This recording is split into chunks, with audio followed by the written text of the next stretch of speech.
ધોરણ 9 વિજ્ઞાન પ્રકરણ 7 સજીવોમાં વિવિધતા ભાગ 1માં આપ સૌનું હાર્દિક સ્વાગત છે. વિદ્યાર્થી મિત્રો, સજીવોમાં વિવિધતા બેનર જ તમને ઘણું બધું કહી જાય છે. જેમ એના નામ વિવિધ રંગોમાં લખેલા છે, એવી રીતે આપણી આસપાસ પણ અસંખ્ય સજીવો જોવા મળે છે અને આ સજીવો ભિન્ન ભિન્ન પ્રકારે વિવિધતા ધરાવતા હોય છે. આ વિવિધતાનો અભ્યાસ કરવાનું મુખ્ય કારણ કે આપણે સજીવોને સારી રીતે વર્ગીકૃત કરી શકીએ અને સહેલાઈથી વર્ગીકૃત કરી શકીએ એના સારું આજે આપણે વર્ગીકરણ ભણવા માટે જઈ રહ્યા છીએ. તો મિત્રો, આજે સૌપ્રથમ આપણે સજીવોમાં વિવિધતાની પ્રસ્તાવનાની વાત કરીએ તો સૌ પહેલી આપણે વાત કરીએ કે આપણી આજુબાજુ અસંખ્ય સજીવો જોવા મળે છે અને આ અસંખ્ય સજીવોમાં જુદા જુદા પ્રકારના સજીવો જોવા મળે છે. આ સજીવો કે જેઓ કેટલીક સમાનતાઓ પણ ધરાવતી હોય છે અને કેટલાક ભિન્નતા પણ ધરાવતા હોય છે. સજીવો વચ્ચે સમાન બાજુ હોય એને આપણે સમાનતા કહીએ છીએ અને જે જુદાપણું આવેલું હોય એને આપણે ભિન્નતા તરીકે ઓળખીએ છીએ.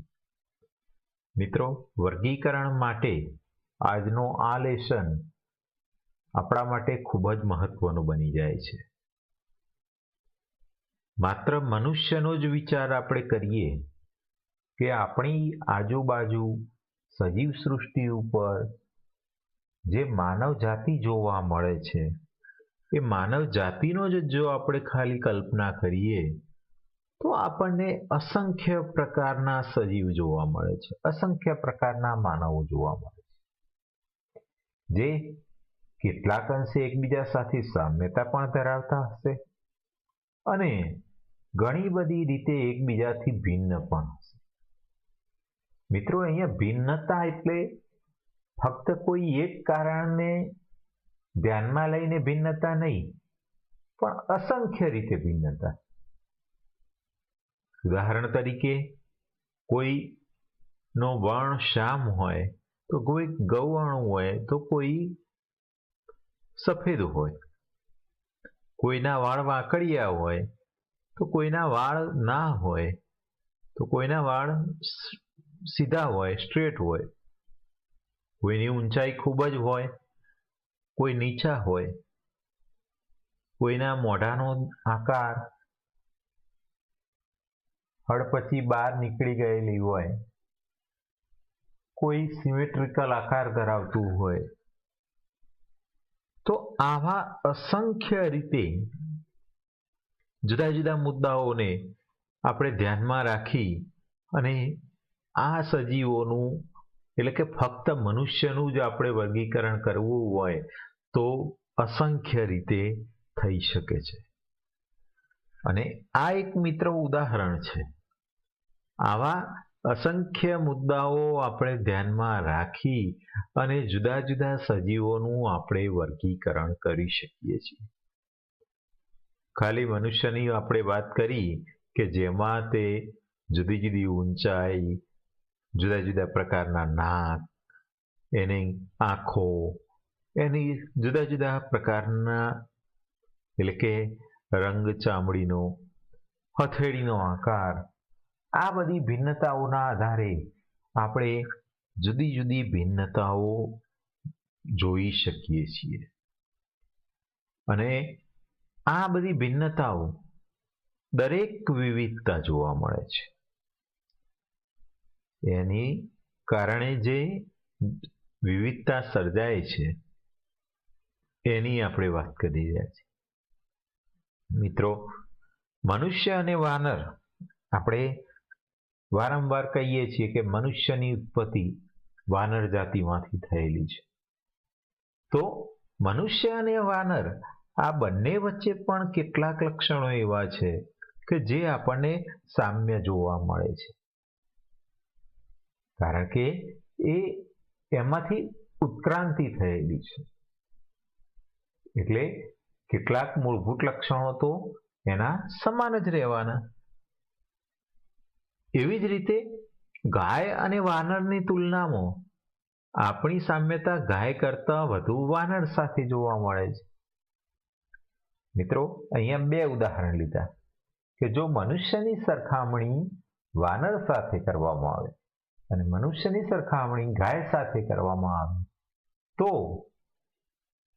વાનર સાથે ઘણા બધા લક્ષણો સામ્ય દેખાય છે, જ્યારે ગાય સાથે એટલા બધા લક્ષણોની સામ્યતા જોવા મળતી નથી. એટલે કે મનુષ્ય અને ગાયના લક્ષણોમાં સામ્યતા જોવા મળતી નથી, જેને આપણે ભિન્નતા તરીકે ઓળખી શકીએ છીએ. અને તે જ રીતે અહીંયા પણ જુઓ મિત્રો, જુદા જુદા પ્રકારની ગાય બતાવેલી છે. દેશી ગાય, જર્સી ગાય. ગાયની જ બે પ્રજાતિ વચ્ચે જો આપણે સરખામણી કરીએ તો આપણને કેટલાય લક્ષણોમાં આપણને સામ્યતા પણ જોવા મળે છે. જેવી રીતે કે એને 4 પગ હોય છે, પૂંછડી હોય છે, આંખો હોય છે, દૂધ આપે છે, આ બધી સામ્યતા છે. પણ જો આપણે એના વર્ણ વિશે સરખામણી કરીએ, એના શરીરના આકાર વિશે સરખામણી કરીએ, એના શિંગડાની સરખામણી કરીએ તો આપણને ઘણી બધી ભિન્નતાઓ જોવા મળે છે. ત્યાં સુધી કે એમની દૂધ ઉત્પાદનની ક્ષમતાની સરખામણી કરવામાં આવે તો પણ આપણને જુદી જુદી ભિન્નતાઓ જોવા મળે છે. હવે આ તો આપણે એક બે ઉદાહરણ લીધા માનવ કે ગાયનું, પણ હવે ખાલી તમે કલ્પના કરો કે પૃથ્વી ઉપર કેટલી બધી સજીવોની જાતિઓ વસે છે. એનો મતલબ કે સજીવોમાં કેટલી બધી વિવિધતા જોવા મળતી હશે. અને એટલા માટે જ મિત્રો આ સજીવોમાં વિવિધતા એટલે કે બાયોડાયવર્સિટી વિશે આપણે અભ્યાસ કરવો ખૂબ જ મહત્વનો બની જાય છે. કારણ કે જેટલો આપણો વિવિધતાનો અભ્યાસ કરેલો હશે એટલું જ સારી રીતે આપણે એમના વિશે સમજી શકીશું. સૌથી સૂક્ષ્મ એવા બેક્ટેરિયાની આપણે વાત કરીએ મિત્રો,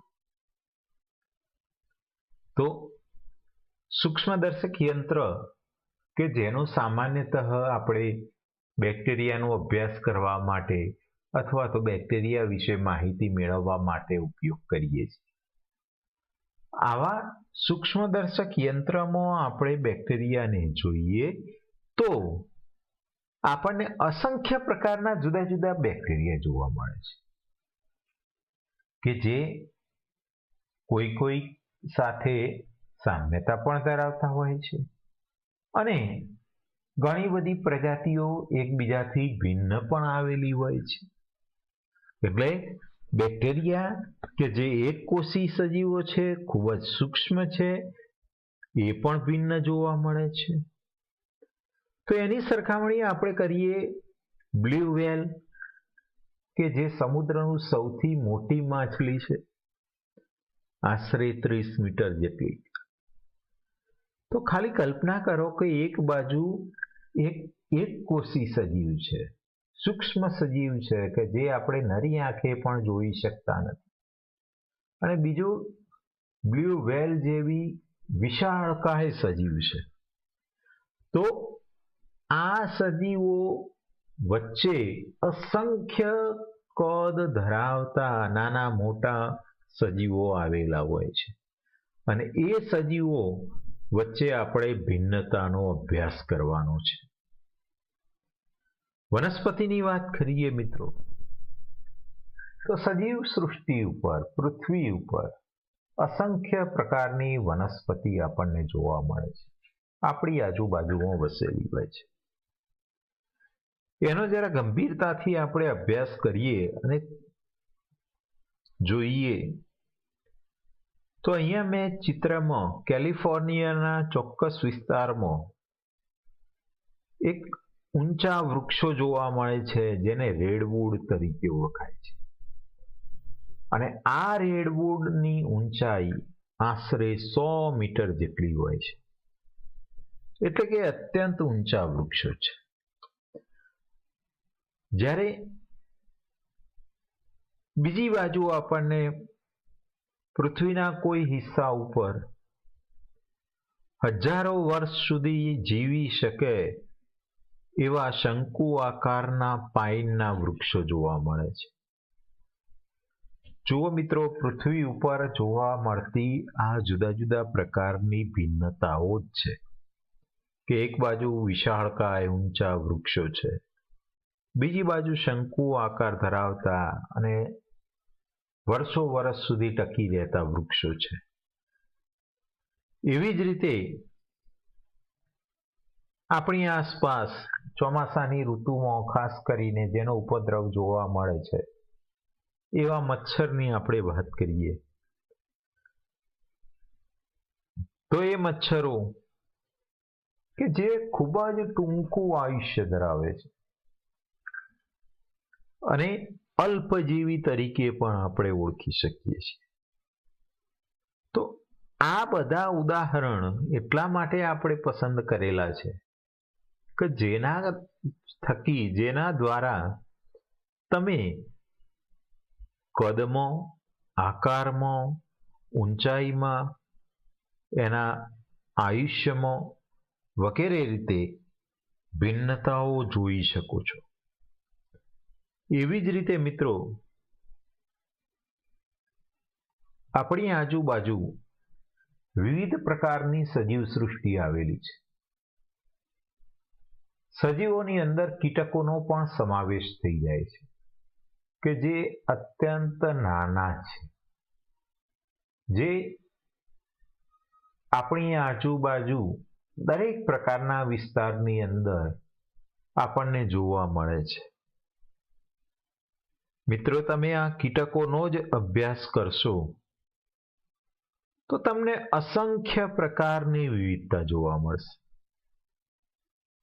તમે આ જ કીટકો કે સૌથી પહેલી વિવિધતા એના નિવાસ સ્થાનની છે. કોઈ પણ ઉપર નિવાસ કરતું હશે, કોઈ ફૂલની અંદર નિવાસ કરતું હશે, કોઈ જમીન ઉપર નિવાસ કરતું હશે, કોઈ વૃક્ષ ઉપર રહેતું હશે. તો આવી વિવિધતા જોવા મળે છે. બીજી વિવિધતા જે આપણે નરી આંખે જોઈ શકીએ છીએ, ઉડીને આંખે વળગે એવી, એના કદની વિવિધતા, એના શરીરના આકારની વિવિધતા, એના શરીરના રંગની વિવિધતા અને સાથે સાથે એમના ખોરાકની વિવિધતા. આ બધું આપણે આ ચિત્રો ઉપરથી બહુ સરળતાથી સ્પષ્ટપણે જોઈ શકીએ છીએ અને જાણી શકીએ છીએ કે ફક્ત કીટકોની પ્રજાતિની આપણે વાત કરીએ તો પણ આપણને કેટલી બધી વિવિધતા જોવા મળે છે. એવી રીતે આપણી આજુબાજુ જોવા મળતા પુષ્પોની આપણે વાત કરીએ તો એની અંદર પણ આપણને અસંખ્ય પ્રકારની વિવિધતાઓ જોવા મળે છે. આપણી આજુબાજુમાં એવા ઘણા બધા પ્રકારના પુષ્પો ઉગી નીકળતા હોય છે કે જેના નામ પણ આપણે જાણતા હોતા નથી. કેટલાક પુષ્પો ખૂબ જ મનોહર હોય છે, આપણને વારંવાર જોવા ગમે એવા હોય છે. આ પુષ્પો એમના આકારમાં પણ ભિન્નતા જોવા મળે છે. જુદા જુદા પ્રકારના આકર્ષક આકારો ધરાવતા હોય છે, જુદા જુદા પ્રકારના આકર્ષક રંગો ધરાવતા હોય છે, જુદી જુદી જગ્યાએ ઉગી નીકળતા હોય છે. તમામ પુષ્પો એક જ સમાન પરિસ્થિતિમાં ઉગી નીકળતા હોતા નથી. એટલે આ બધી આપણને કોઈ એકની અંદર જ જોવા મળતી ભિન્નતાઓ છે કે જે આપણને ખૂબ જ સરળતાથી આપણા કોન્સેપ્ટ ભિન્નતા તરફ દોરી જાય છે કે ભિન્નતા એટલે કોઈ એક સજીવની અંદર જોવા મળતી વિવિધતા. એ રંગમાં હોઈ શકે, એ આકારમાં હોઈ શકે, એ નિવાસસ્થાનમાં હોઈ શકે કે પછી એના ખોરાકમાં હોઈ શકે. એવી જ રીતે આપણી ચારે બાજુ જોવા મળતી આ અમાપ વિભિન્નતાઓના વિકાસને થવા માટે લાખો વર્ષોનો સમય લાગ્યો છે મિત્રો. આ બધા પરિવર્તનો, આ બધી ભિન્નતાઓ કોઈ એકાદ વર્ષમાં સર્જન પામી હોય એવું નથી મિત્રો. જેટલી ભિન્નતાઓ વધુ છે એ ભિન્નતાઓ એક જાતિમાંથી બીજી જાતિમાં કંઈક જુદું દેખાય છે અને આવું અસંખ્ય વર્ષોથી ચાલી આવતી પ્રક્રિયા છે. એટલે અમાપ વિભિન્નતાઓ એટલે કે જેનું માપ નથી એટલી બધી વિભિન્નતાઓ આપણને જોવા મળે છે અને આટલી બધી વિભિન્નતાઓ થવા માટે પણ લાખો વર્ષોનો સમય લાગ્યો છે અને આપણે તેમને સમજવા માટે ખૂબ જ ઓછો સમય છે. આપણે ટૂંકા ગાળાની અંદર આપણે આ બધાનો અભ્યાસ કરવાનો છે. એટલે મિત્રો આપણે ખૂબ જ પાયાથી સમજવા માટે પ્રયત્ન એટલા માટે જ કરીએ છીએ અને એટલા માટે આપણી સરળતા ખાતર, આપણી અનુકૂળતા ખાતર એક એક સજીવનો જો આપણે વિચાર કરવા બેસીએ તો પૃથ્વી ઉપર તો એવા કેટલાય સજીવો રહેતા હોય. આપણે દરેક સજીવનો કંઈ અલગથી અભ્યાસ કરી શકીએ નહીં, પહોંચી વળીએ નહીં અને એટલા માટે સજીવોની સમાનતાનો અભ્યાસ કરીએ છીએ કે સમાન લક્ષણો ધરાવતા સજીવોને આપણે એક જ વર્ગમાં, એક જ જૂથમાં મૂકી દઈએ, જેના કારણે આપણને ચોક્કસ વર્ગો મળી આવશે, સમૂહો મળી આવશે અને એ વર્ગો કે સમૂહોનો અભ્યાસ કરવાથી આપણને બહુ જ સરળતાપૂર્વક આપણે દરેક સજીવનો અભ્યાસ કરી શકીશું અને આ રીતે સજીવોને સમાનતા અને વિભિન્નતાના લક્ષણોના આધારે સમૂહોમાં વહેંચણી કરી શકીશું અને આવી રીતે આપણે અભ્યાસ સારી રીતે શક્ય બનશે. સારી રીતે આપણે એના લક્ષણો જાણી શકીશું, વિભિન્નતાઓ વિશે પણ સમજી શકીશું અને સમાનતા અને ભિન્નતા એ કોઈ પણ સજીવોનું વર્ગીકરણ કરવા માટે એક પાયાનો મુદ્દો છે. આપણે કોઈ પણ મિત્રો સજીવનું વર્ગીકરણ કરવા બેસીએ તો સૌથી વર્ગીકરણના પાયામાં ગ્રીક તત્વચિંતક એરિસ્ટોટલ આવે છે. એરિસ્ટોટલે એવું કહ્યું કે જમીન હોય કે પાણી હોય કે હવા હોય, એમાં વસવાટ કરવાવાળા સજીવોના આધારે આપણે એમને વર્ગીકૃત કરી શકીએ, પણ માત્ર નિવાસ સ્થાનના આધારે એમનું વર્ગીકરણ કરવું એ યોગ્ય બાબત નથી. એરિસ્ટોટલ એને સમજાવતા કહે છે કે ઉદાહરણ તરીકે સમુદ્રમાં વસનારા ઘણા સજીવો એકબીજાથી તદ્દન ભિન્ન છે. જો આપણે નિવાસસ્થાનના આધારે સજીવોને વર્ગીકૃત કરવા જઈએ તો સમુદ્ર એટલે કે પાણીમાં રહેતા સજીવો તો એના લક્ષણો સમાન હોવા જોઈએ. પરંતુ આપણે જાણીએ છીએ મિત્રો કે સમુદ્રની અંદર નાનકડી માછલી પણ હોય છે અને મગરમચ્છ જેવા વિશાળ સજીવો પણ હોય છે. તો બંનેના લક્ષણો અલગ છે. એટલે આ બધી ભિન્નતાઓ તો જોવા મળવાની જ છે. બીજું અહીંયા તમને બીજા લક્ષણો પણ દર્શાવ્યા છે. ઉદાહરણ તરીકે પ્રવાળ એટલે કે સમુદ્રમાં જોવા મળતી એક જાતની વનસ્પતિ, બ્લુ વ્હેલ જે પણ સમુદ્રમાં જોવા મળે છે, અને ઓક્ટોપસ જેવા સજીવો એ પણ સમુદ્રમાં જોવા મળે છે.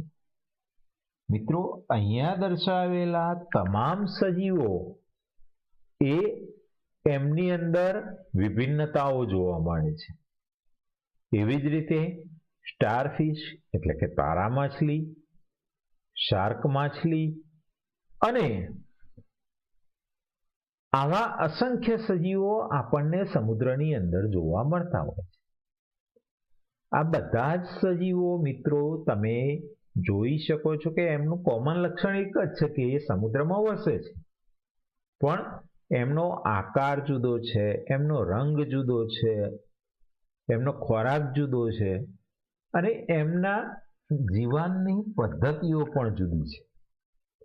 તો આ બધી બાબતમાં એ ભિન્નતાઓ ધરાવતા હોય છે.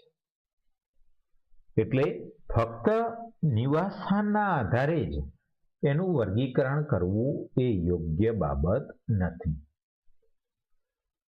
તો એરિસ્ટોટલ કહ્યું કે ફક્ત નિવાસસ્થાનના આધારે વર્ગીકરણ કરવું એ યોગ્ય નથી. તો એના પછી નવો પ્રશ્ન ઉદ્ભવિત થયો કે તો પછી કયા વર્ગોના કયા લક્ષણોના આધારે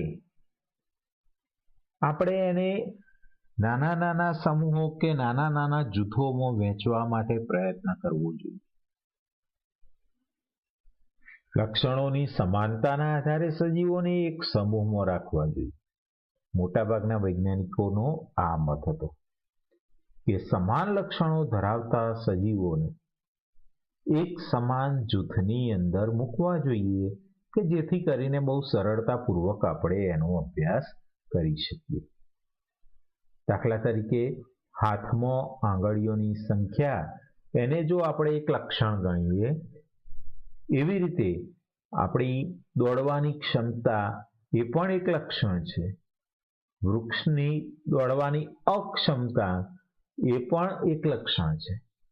અને દોડવાની ક્ષમતાના આધારે મનુષ્ય અને વૃક્ષ એ બંને એક સમૂહની અંદર આવતા નથી. તો આવા જુદા જુદા લક્ષણો પસંદ કરી અને આપણે વર્ગીકરણ કરવું જોઈએ કે જેથી કરીને આપણે પાયાના સજીવો સુધી પહોંચી શકીશું અને સરળતાથી આપણે એનો અભ્યાસ કરી શકીશું. સજીવોના વર્ગીકરણ માટે પરસ્પર સંબંધિત લક્ષણોનો અનુક્રમ બનાવી શકાય કે કયા લક્ષણોના આધારે એક સજીવ બીજા સજીવની સાથે સંકળાયેલો છે. ભિન્નતાઓ તો આપણે જોઈ, પણ હવે એક સજીવ બીજા સજીવ સાથે કયા લક્ષણોથી સંકળાયેલો છે એ પણ આપણે મિત્રો ધ્યાનમાં રાખવું પડશે કે જેથી કરીને આપણે સારી રીતે સમજી શકીએ. વર્ગીકરણ માટે કોષની પ્રકૃતિથી શરૂઆત કરી અને ભિન્ન આંતર સંબંધિત લક્ષણોને ધ્યાન પર લઈએ છીએ. હાલ આપણે જે વર્ગીકરણનો અભ્યાસ કરીએ છીએ એની અંદર કોઈ એક સિંગલ કોષથી માંડી અને સજીવો એકબીજા સાથે કેવી રીતે સંકળાયેલા છે ત્યાં સુધી આપણે એકબીજા સાથેનો અભ્યાસ કરતા હોઈએ છીએ. ઉદાહરણ તરીકે આદિકોષ કેન્દ્રી કોષ અને સુકોષ કેન્દ્રી કોષ. બંને પ્રકારો આપણે આગળના પ્રકરણની અંદર ભણીને જ આવીએ છીએ. બંને કોષના પ્રકારો છે, પણ એકમાં કોષ કેન્દ્ર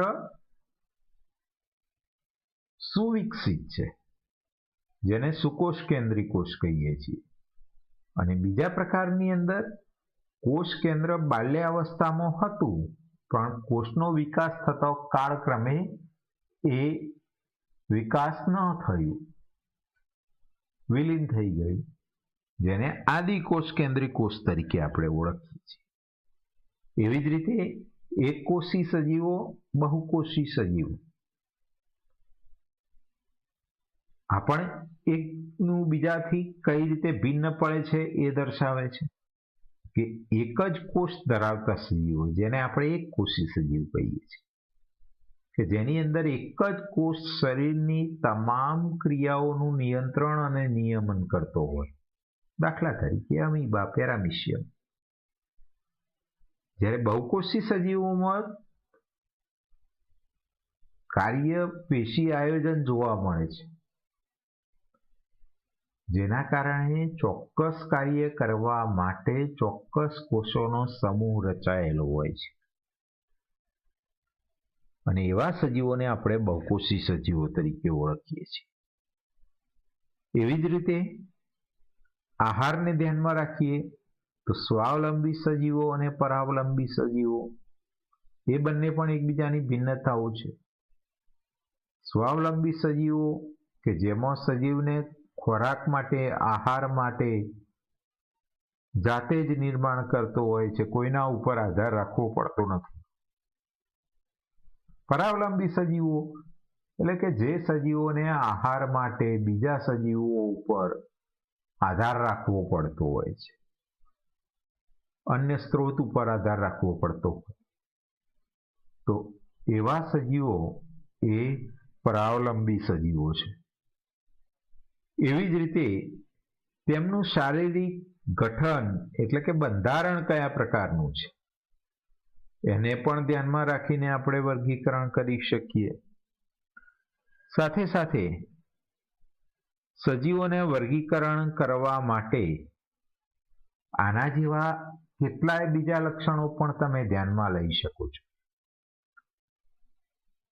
દરેક સજીવ બીજા સજીવથી ભિન્ન છે એમ માની એની વિશિષ્ટતાનો અભ્યાસ કરવા માટે મિત્રો આપણે પ્રયત્ન કરીશું, તો જ આ વર્ગીકરણના પાયા સુધી આપણે પહોંચી શકીશું.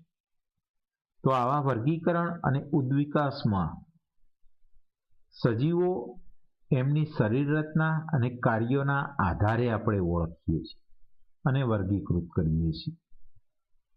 દરેક સજીવ એ બીજા સજીવ કરતો કઈ રીતે અલગ પડે છે એના આધારે આપણે વર્ગીકૃત કરીએ છીએ. પરંતુ જેમ સમય જાય છે તેમ શરીર રચનાના કેટલાક લક્ષણો અન્ય લક્ષણોની તુલનામાં વધુ પરિવર્તન આવતું હોય છે, અને આ પરિવર્તન આવવાના કારણે એક સજીવ અન્ય સજીવથી ભિન્ન દેખાય છે. આ પરિવર્તન આવવાનું કારણ પર્યાવરણ, એની આજુબાજુનું જે વાતાવરણ છે એના પ્રત્યે અનુકૂલન સાધવા માટે સજીવ હંમેશા પોતાનામાં પરિવર્તન લાવતું હોય છે. અને આજે આપણે જે વિવિધતા સભર સજીવો જોઈએ છીએ એ આ પરિવર્તન, આ પ્રક્રિયાનું જ પરિણામ છે. અને પર્યાવરણ સાથે અનુકૂલન સાધવા માટે સજીવો આ જે પરિવર્તન લાવે છે એને જ આપણે કહીએ છીએ ઉદ્વિકાસ. અને આ ઉદ્વિકાસના પરિણામે સજીવોમાં ભિન્નતાનું નિર્માણ થાય છે. આ ઉદ્વિકાસની પૂર્વધારણા સૌ પ્રથમ ચાર્લ્સ ડાર્વિન, જે બાજુમાં ફોટો બતાવે છે, એ 1859ની સાલમાં તેમના પુસ્તક ધ ઓરિજિન ઓફ સ્પીસીસમાં વર્ણવી હતી. ચાર્લ્સ ડાર્વિન કે જેમને આપણે જીવવિજ્ઞાનની અંદર ઉત્ક્રાંતિવાદના પિતા તરીકે પણ ઓળખીએ છીએ, અને એમને પોતાના આ પુસ્તક ધ ઓરિજિન ઓફ સ્પીસીસ એની અંદર સવિસ્તાર વાત કરેલી છે. તો મિત્રો, આજે આપણે આ વિડીયોમાં વર્ગીકરણ માટે ખૂબ જ પાયાની માહિતી મેળવી. વર્ગીકરણની આ સંકલ્પનાના આધારે હવે વર્ગીકરણનો આધાર સ્તંભ આપણે તૈયાર કર્યો. આગળના વિડીયોની અંદર આ આધાર સ્તંભ ઉપર આપણે ઇમારત બનાવવાની છે, એટલે કે એના આધારે વધુ વર્ગીકરણમાં ઊંડા ઉતરવાનું છે. તો નવા વિડીયોમાં મળીશું નવી વાત નવા મુદ્દા સાથે. ત્યાં સુધી રજા આપશો. આવજો.